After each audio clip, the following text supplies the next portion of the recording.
In this lesson, we're going to go over Sound Design 101, the basics of sound design. Even though I've covered it a little bit in the baseline module, I just want to go over the key terms that you need to know and how to start creating and crafting your own sounds if that is what you want to do. If you do just want to use presets, like I do heavily myself, you still need to watch this because you need to know how to manipulate them presets into what you are going for. Let's start with a bit of a presentation. I'm sorry, I know that isn't the most interesting way or exciting way to do things, but I think it's going to give you some benefit by being able to take notes, write down, and really sink this into memory. So, Sound Design 101, understanding the fundamentals of creating and manipulating your own sound. Let's get into it. So, let's define some of the key terms of sound design. When I spoke on the baseline module about waveforms, the reason we have waveforms is because you can't see sound. So the way we visualize sound is by using waveforms. That is what waveforms are for, to visualize sound, okay? Now, the frequency, when we talk about frequency, is basically just the speed of the waveform. If we play the waveform quicker, it gives us a different frequency in the frequency spectrum. If we play it slower, it gives us a slower frequency in the frequency spectrum. Now, another term you're going to come across on sound design is amplitude, or amp for short, okay? That is just the loudness. I explained that on the baseline module. The amp is another term for volume, really, of the sound, okay? Another term. Now, pitch is obviously how high in pitch or how low it is. Self-explanatory, that one.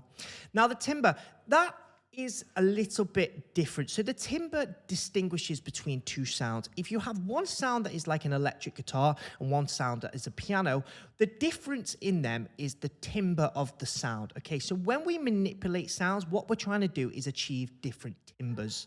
Okay? Now, I've wrote here the distinguishing quality of a sound, just meaning the difference of sound. So again, the example, an electric guitar and a piano, very, very different timbres. Essentially, sound is just vibrations that travel through the air and then reach our ears, okay? So the waveform is just a way of visually representing them vibrations, okay? The quicker the vibration, okay, the quicker the vibration, the different frequency it is. So essentially, just little vibrations that are traveling from your earphones or your speakers all the way to your ears. All of them are very important to note. That's why I've included them.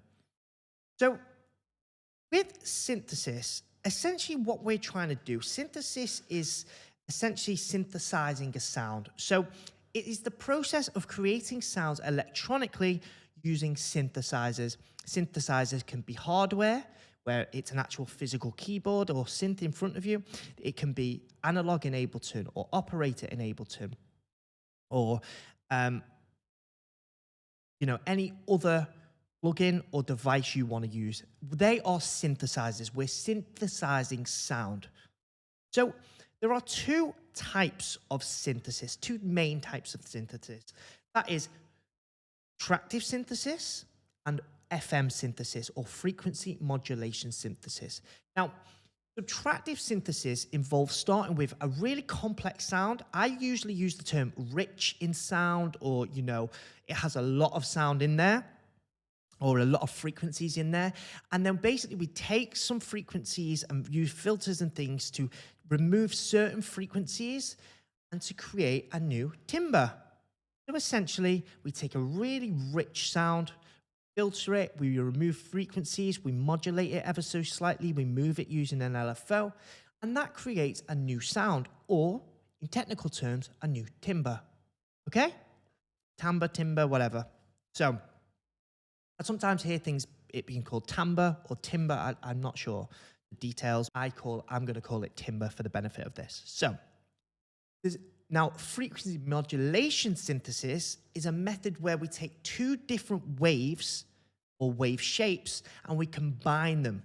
And that will give us a new intricate texture, or a new intricate timbre or sound, whatever the hell it is, all right? So essentially what we do is we take one wave shape, we then add another wave shape to it to change that sound. We're basically layering them on top of each other Whereas with subtractive synthesis, we're taking something that is already really full, and then we're removing things to get a new sound. Think of FM synthesis as adding things and subtractive synthesis as taking things away, okay? Now, let's understand some of the technical terms within synths, some of the sound parameters. Now, an oscillator, as I explained on the baseline module, an oscillator is just creating the sound. It creates the waveform, or the oscillator is what creates the vibration that goes to our ears. That is the noise generator. That is the oscillator. Then we've got filters, which you all should know by now, and that is to shape the tone by adjusting frequencies. So we're either adding frequencies using a filter or taking them away, okay? An envelope controls how sound changes over time. We've done envelopes already, but I'll go into more detail today. So we're just shaping the sound over time. Essentially, it's like a time map where we can control how fast it comes in, how fast it sustains, how fast it decays, how fast it gets removed. Essentially, we're just changing things over time using an envelope. And then finally, we have LFOs. LFOs create subtle rhythmic changes in sound. So we could use an LFO to quickly open and close a filter to give us a new timbre. Now, let's talk about the two different types of synthesis. For the benefit of this, what I like to do is I like to use analog. So analog is a subtractive synth. Inside of analog, as on the baseline module, when I showed you different plugins, what I want to show you here is that with analog, you see, we start with a lot of frequencies. Let's just make a quick chord. I'm just going to make a simple triad chord. You should now know what a triad means. So we go up 4, 5, 6, 7, and we've got a perfect fifth. So you can see as I'm playing this chord, we already have a lot of frequency. Let's add the second oscillator and detune it ever so slightly.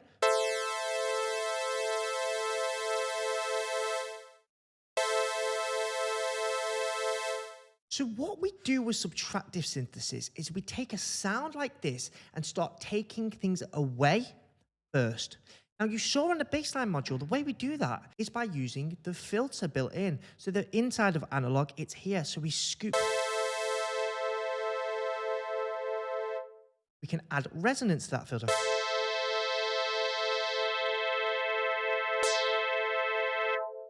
Okay, once we have that, we can now start shaping the envelope just as we did in the baseline module. So the envelope is already assigned here, okay? So I'm just going through the settings quickly. We can add some attack to that. Now the envelope is assigned to the frequency cutoff here. We could make it really plucky if we wanted.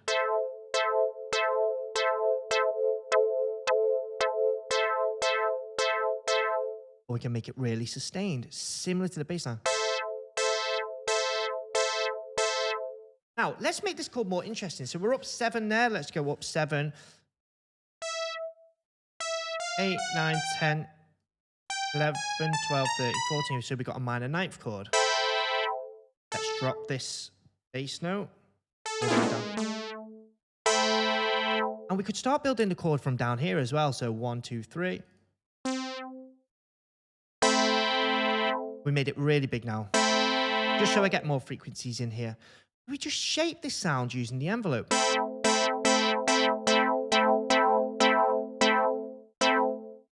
Bring that down.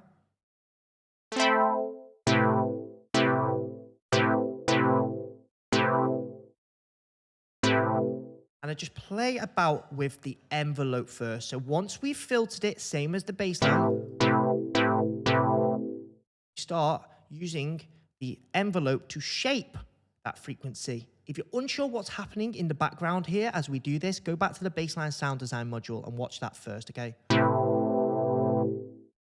So what I'm going to do is just make this a stab. I think that would be more in this. So the release is how long it carries on for. Let's turn the release back.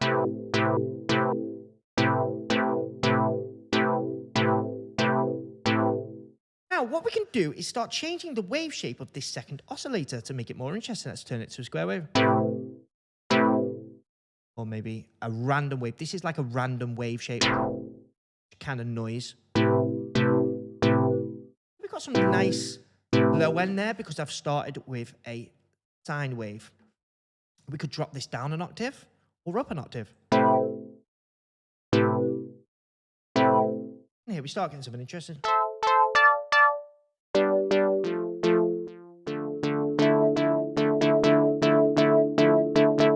Super simple sound design so far. Okay, now what else do we have? Well, we have the amp. What is the amp? The amplitude. What does that control? It controls the volume. So with this amp, what can I do now? I can make it even more stabby. I could bring the sustain down and make it even more snappy using the volume.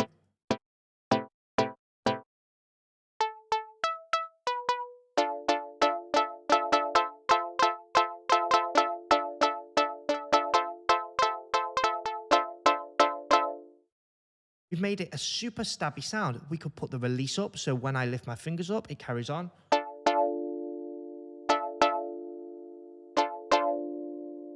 That is the amplitude. That is the waveform. That is the filter cutoff. That is the envelope. That is the amplitude. And we have another thing that we mentioned earlier, and that is the LFO. Remember what the LFO, the definition of an LFO, was that to create subtle rhythmic changes in our sound. Now, we're going to get a better result if we open this up and make it a bit more of a sustained sound again. So I'm going to go back to my amp envelope. I'm going to put the sustain back up.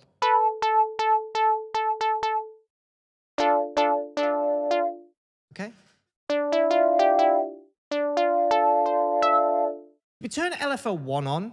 However, it's not going to do anything yet. Why is that? Well, because LFO is a tool. We can assign multiple things to it. So what we want to do is go back to our filter, and then we can assign that to LFO 1 by turning it up here. Okay? So now when I hold a key,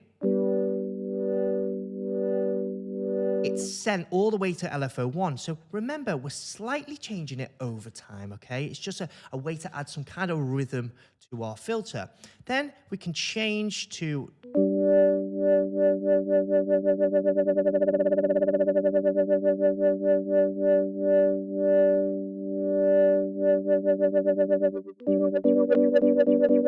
Start getting a bit of a wobble on that. Let's change this back over. Let's change this back to a... And let's also change the LFO shape over here to a sine. Let's go back to this and turn it down. Go back to the LFO. I'm going to sync it to the grid and do it quickly, so on like 8th note, so it's perfectly in time. That's nice. Turn the LFO 1 down a bit. We're just getting a little bit of... Now if I extend this out a little bit, I've slowed down the LFO and make it into a more paddy sound. Get a little bit of movement on that, okay? Now you can hear that goes out at the start. On pads, we nearly always want some attack so it's smooth up.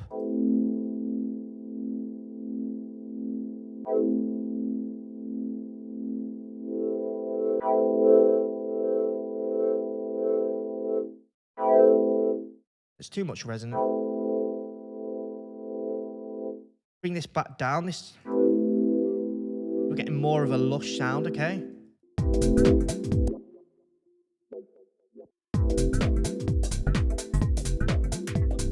So, the last thing I want to talk about is vibrato, unison, and glide. Now, glide is more relevant for bass lines where we glide notes into each other, but if I turn on vibrato, listen what happens. We get like a kind of rolling detune effect. And just makes it feel a little bit old school. I'm going to open the filter up a bit more. Okay? And I'm going to actually make a pad out of this. Now, where this will come to life is when we start affecting it after the fact. Same with the bass line. We affect it after we've made the sound. We start with quite a basic sound, okay? And then we affect it after it. So if I put chorus on this now, this will start making it come to life.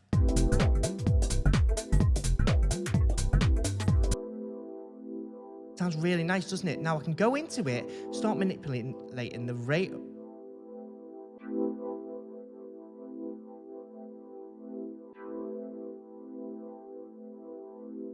Give it more LFO maybe, so it's really opening.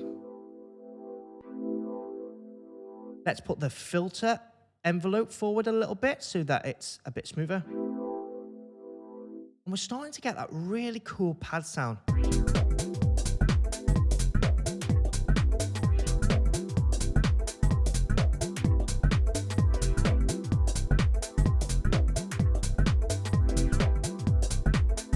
Okay, so the amp is a little bit too much now.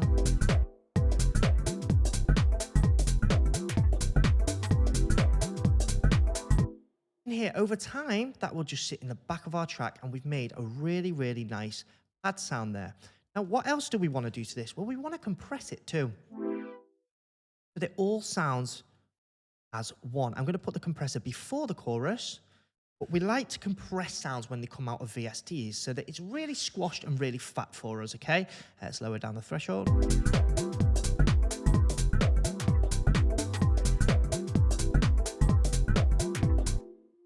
Again, it doesn't really fit the track too much, but you get the message what I'm trying to achieve here. We can then go ahead and put some sidechain compression on this. And this is the processing that I would always use. I would always put a sidechain compressor on a pad. So we're going to give it that pumping effect, and it ducks out the way of our kick.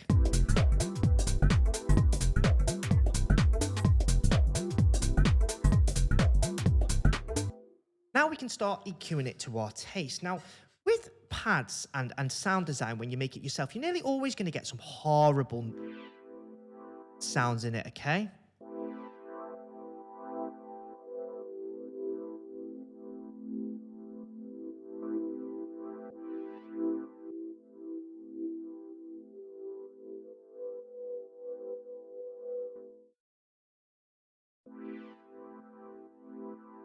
So I'm just going to duck some of them frequencies. And lastly, what I'm going to do is now saturate it or distort it. So we could add some saturation on it to really beef that up right at the end of the chain.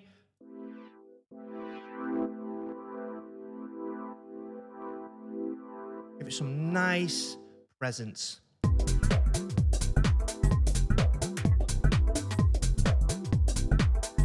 Now we have a really lush and amazing sound, but listen to what that sounded like before the processing and after.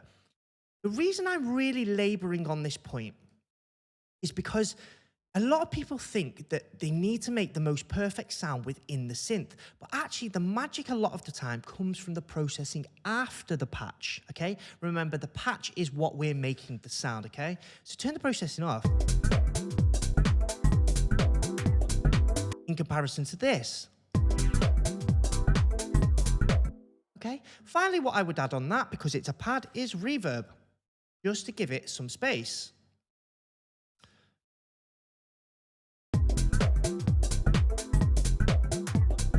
We've really warmed that track up now. Let me turn the vocal off so we can...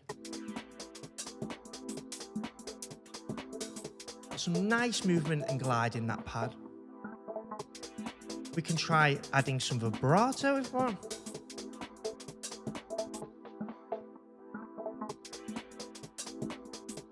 Really lush and sounds nice.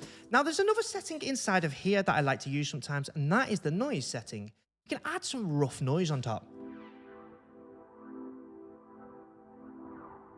We're just adding that kind of noise on top. So for you guys trying to make that kind of melodic house style, noise is important because we want to fill out the frequency range, and noise will do that for you.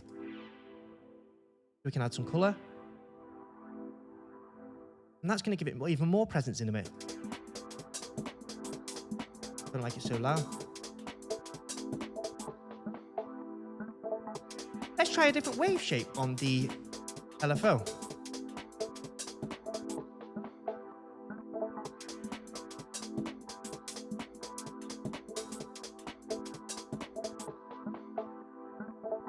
Try noise.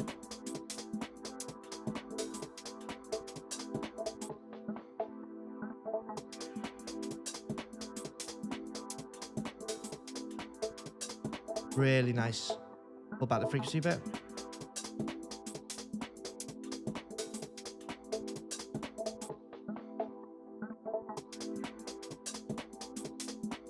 What we could do then to make this more interesting in the break, we could speed it up like this, change it to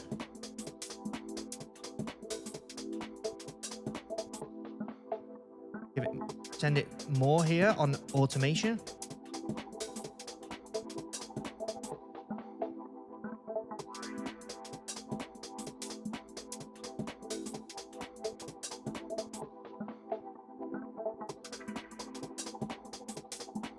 That's kind of cool. Let's pull back the telephone. Now I've got a cool little wandering 16th note pad. Let's put the frequency on.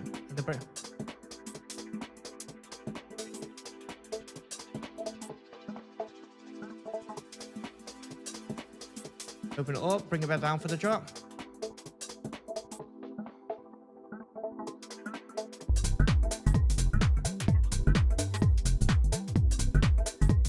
And on the drop, obviously, we would change the LFO back to the 8th notes. Let's actually create that build-up so you can see it in action. You see, I've not planned this before coming into this lesson. I am simply playing about. And as I'm playing about, I'm taking note of what's happening to the sound and making a mental note of it so I know for next time. So let's automate. First of all, on the breakdown, I really want to start lifting this LFO. So I'm going to automate this LFO all the way up there and bring it back down on. Okay, so we've sent it more and more to the LFO here over time. So over time, it builds up to a huge LFO there. But it's going to be subtle and in the background. It's not going to be overpowering because it's within the synth, okay? So we give it nice rhythmic changes. Then I'm going to go to the LFO, and over time, I'm going to change this. So it starts on 8th notes. Then maybe every 2 bars, I'll change that now to, well, let's go here. I'll change it to 16th notes, which is double the speed. And then here, I'll go up to 32. And then just before the drop, we'll start bringing it back down to 8th. So let's hear how that sounds. Changes.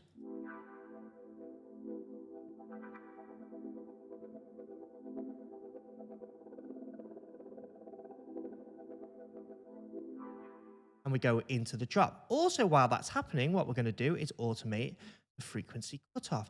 So look how much is happening after building the sound. I just manipulated so much to make it super interesting. Maybe we can add resonance as well.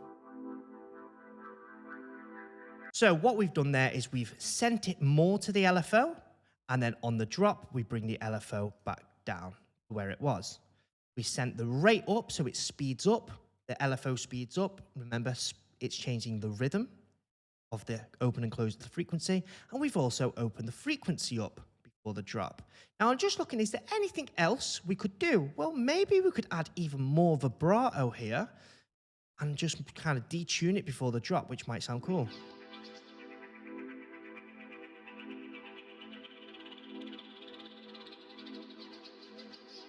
Wow, how cool is that? Okay, so show automation, bring it back to where it was always, so 30, back down.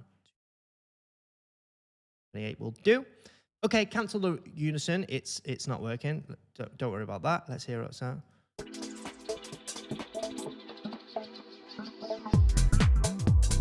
Okay, so on the drop, we hear it's got a bit too much attack.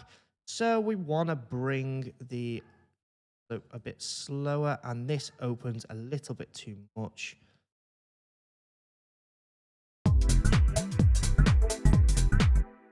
Bring the frequency even lower. Okay, let's hear how that goes now.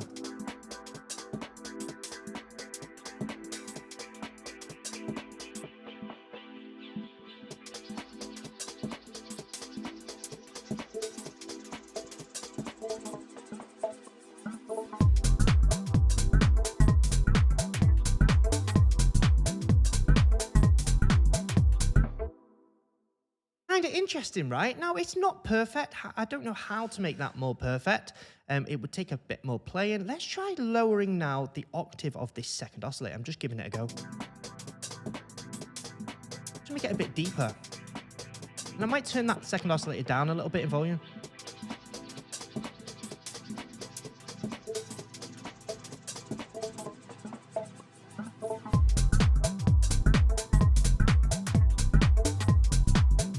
Okay, nice. This frequency still on the drop is a bit high for me.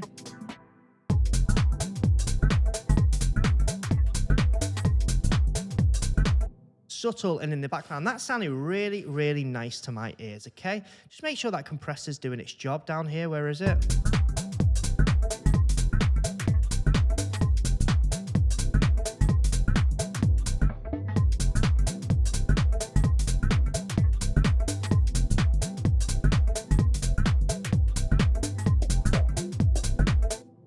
Really, really nice that. I'm really liking the sound of it. So far, all we've done is subtractive synthesis.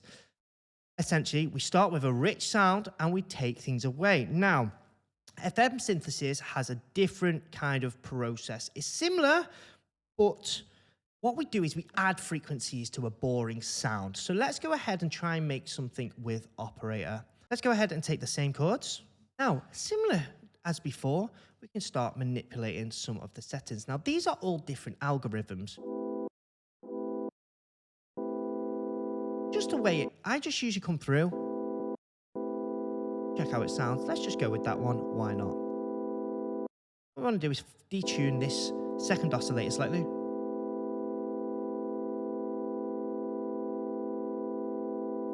Okay, nice so far. I'm going to change this from a square to a sawtooth. Just will give me a few more harmonics on top. So we can start going into the envelope now and manipulating them.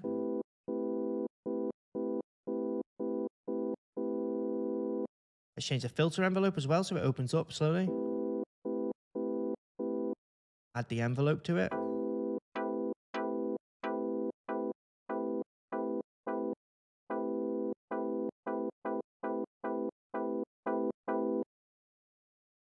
Now, with FM synthesis, you're going to tend to get a more tinny sound. It sounds a little bit more tinny. If I'm going for like a pad, and I want something warm, I would tend to go for analog just because subtractive synthesis is the way to get them warm, rich sounds. Because the old synths like the Juno 106, it's called 106, and things like that are subtractive synths, and they give you that unique warm sound. So I would tend in Operator to usually use it for more plucky sounds, like usually gives you a better result. So I'm liking that so far. Let's give it some resonance.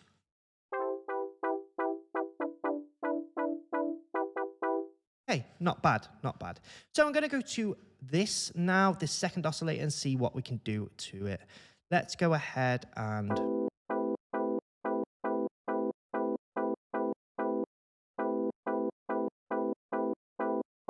let's have a play about with the other settings now, see what we can make. Let's turn on the pitch envelope here and see if we...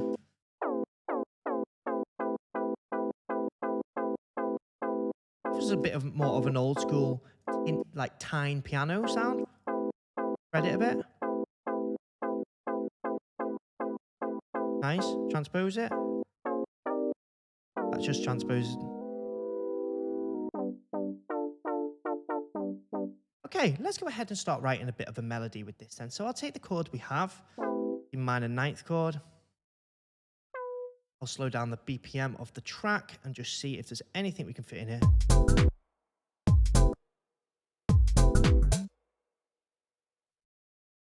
Sure. Take it and write another one.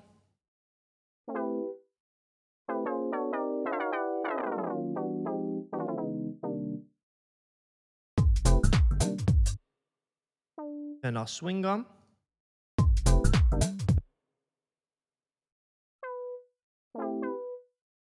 And I'm just trying to get the melody down. We'll manipulate the sound a bit more in a minute.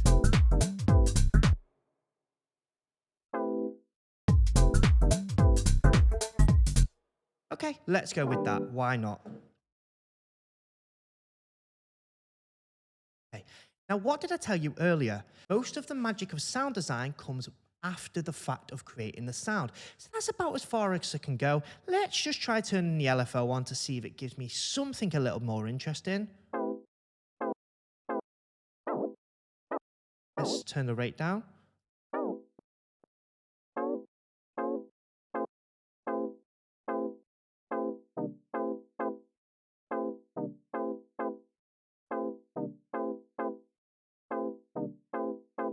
Do we like it? Okay, so let's start making this more interesting. What am I going to do? Well, first, actually, with this sound, I'm going to distort it. I'm going to use some vinyl distortion. Gonna sound crazy at first, but we'll get there.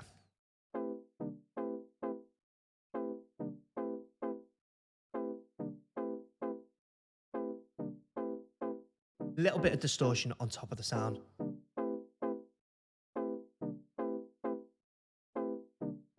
Then I'm going to compress it. It's actually going to bring out that kind of vinyl noise on top a bit more.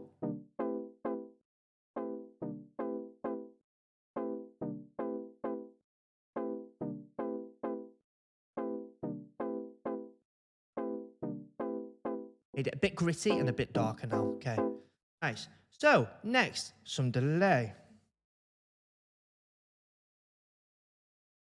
With quick synths, I like two-step delay like that. Feedback down, dry, wet down.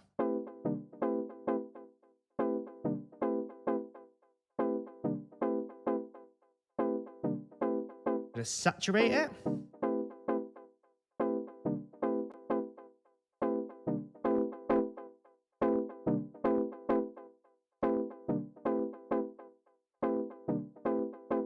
Can't push it much further than that. You can hear it starting to flip. I'm starting to get some horrible noise on it. Next, I'm going to put chorus on it to make it wider.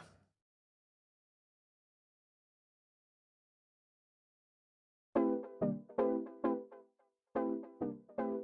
going to put the delay after the chorus in the saturator.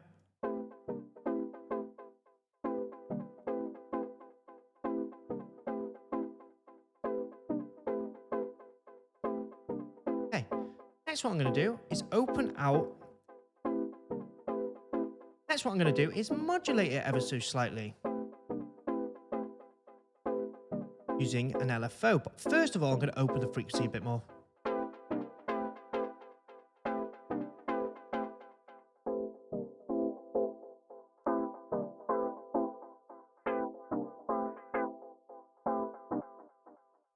Go ahead and add in some LFO. Let it move in for us.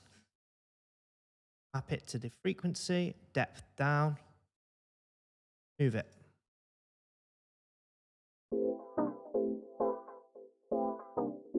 Delay after the LFO.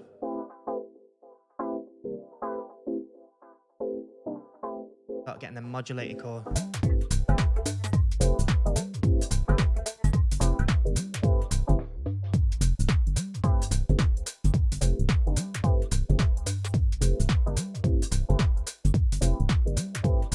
What we can do is put the compressor after the auto filter. So we're squashing all of the filtered sound together to make it sound like it's supposed to be like that.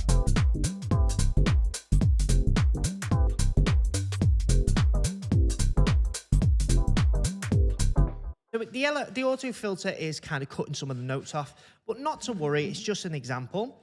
Let's go ahead now and put some reverb on the end, and you'll hear we've really made a complex sound with not much effort.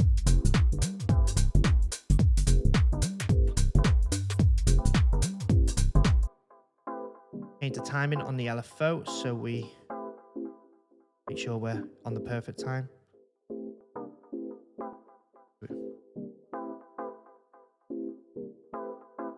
Half.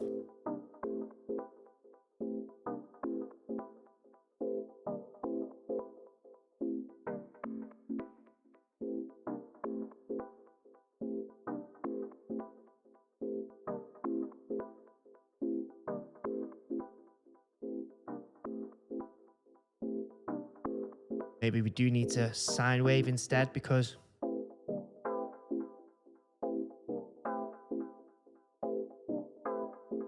better.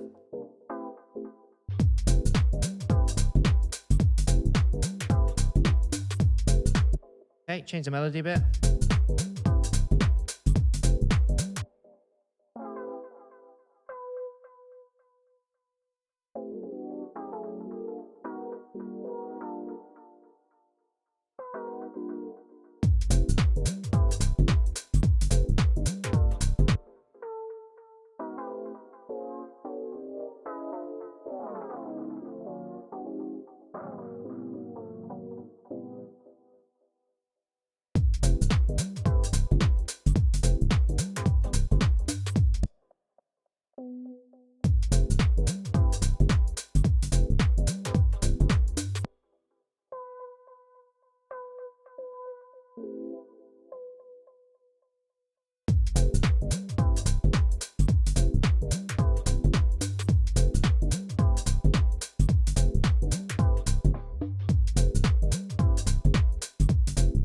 we've made a kind of cool pattern now. It works kind of well with the track. Let's go up to 128 again. Let's hear how it sounds.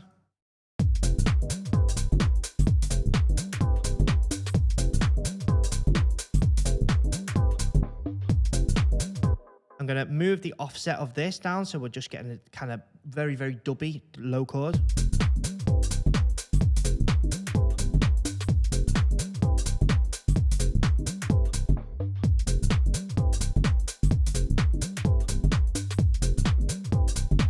Okay, I'm going to loop over this first bit because the melody's not perfect, but you saw it's just a quick melody. Okay, let's hear how that drops. Let's put this in the breakdown too.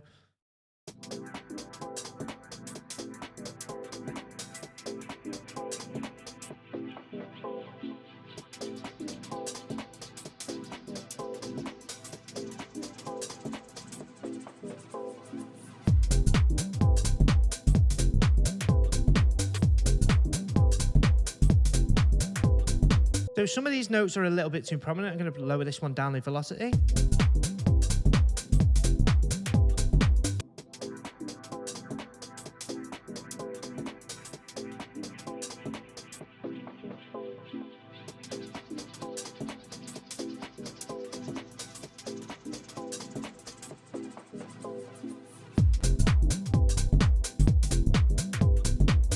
There we go. We've sound designed two synths there that are working, in my opinion, really well in this track, actually. Let's hear it one more time.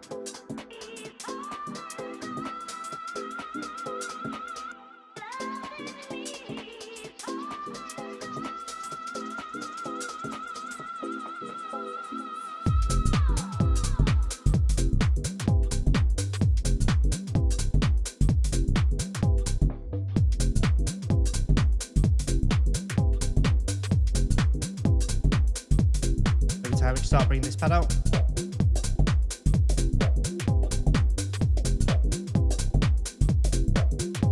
So it needs a little bit of work to really neaten it up, get the melody perfect. But as you see, there are the two types of synthesis. There is subtractive synthesis and there is FM synthesis. Both have their own unique sound. As a rule of thumb though, in my opinion, FM synthesis gives you a nice result with stabs, and subtractive synthesis gives you a nice result with pads. So when you're looking for a plugin to give you sound, is it FM or is it subtractive? Once you know that, you know how to manipulate it, okay? So I hope that's been helpful. Thanks for watching, and I'll see you on the next lesson.